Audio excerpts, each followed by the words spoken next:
दिन का उत्सव है। कहते हैं कि भोलेनाथ की शादी हम लोग उसी तरह से, हमारा ये पूरा परिवार आप देख रहे हैं, जिस तरीके से बेटी की शादी की जाती है उस तरीके से हम भगवान भोलेनाथ पार्वती मैया की शादी करते हैं। कहते हैं कि पहला निमंत्रण गणेश जी को निमंत्रण किया कि शादी सुखपूर्वक संपन्न हो।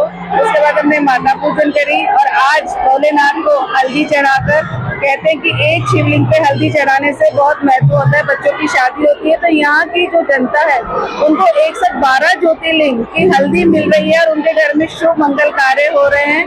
और अभी उसके बाद यहाँ पे कहते हैं कि मेहंदी होगी।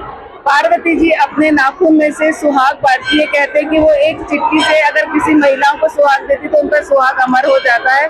इसलिए सारी महिलाएं मेहंदी का इंतजार कर रही हैं और कल सवेरे 4 बजे यहाँ पे भस्म आरती की जाएगी। नंदेश्वर धाम एक ऐसा स्थान है जहाँ पे पार्थिव शिवलिंग बनाए जाते हैं। कहते हैं कि एक पार्थिव शिवलिंग बनाने से भोलेनाथ उसकी हर मनोकामना पूरी करती। तो हम सभी ने, हमारे पूरे परिवार ने 1.25 लाख पार्थिव शिवलिंग बनाए हैं, जो कि कल रात को 12 बजे से सवेरे 5 बजे तक, कहते हैं कि जैसे फेरे होते हैं उसी तरह हम लोग अभिषेक करेंगे।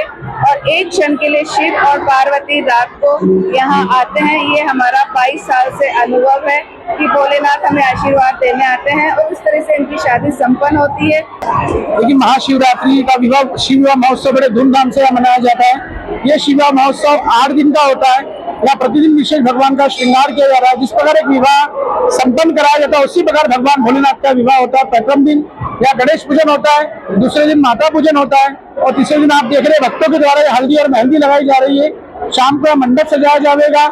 ऐसा कहते हैं जो कुंवारी कन्या जिनका विवाह नहीं होता है, अगर वो भोलेनाथ की और मेहंदी लगाती है तो आने वाली शिवरात्रि के पहले उनका विवाह संपन्न होता है।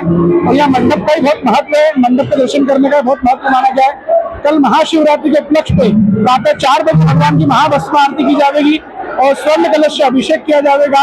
साथ ही 51,000 पार्थिव शिवलिंगों का महाअभिषेक किया जाएगा और रात्रि 8 बजे भगवान को दूल्हे के रूप में श्रृंगारित कर महातांडव आरती की जाएगी।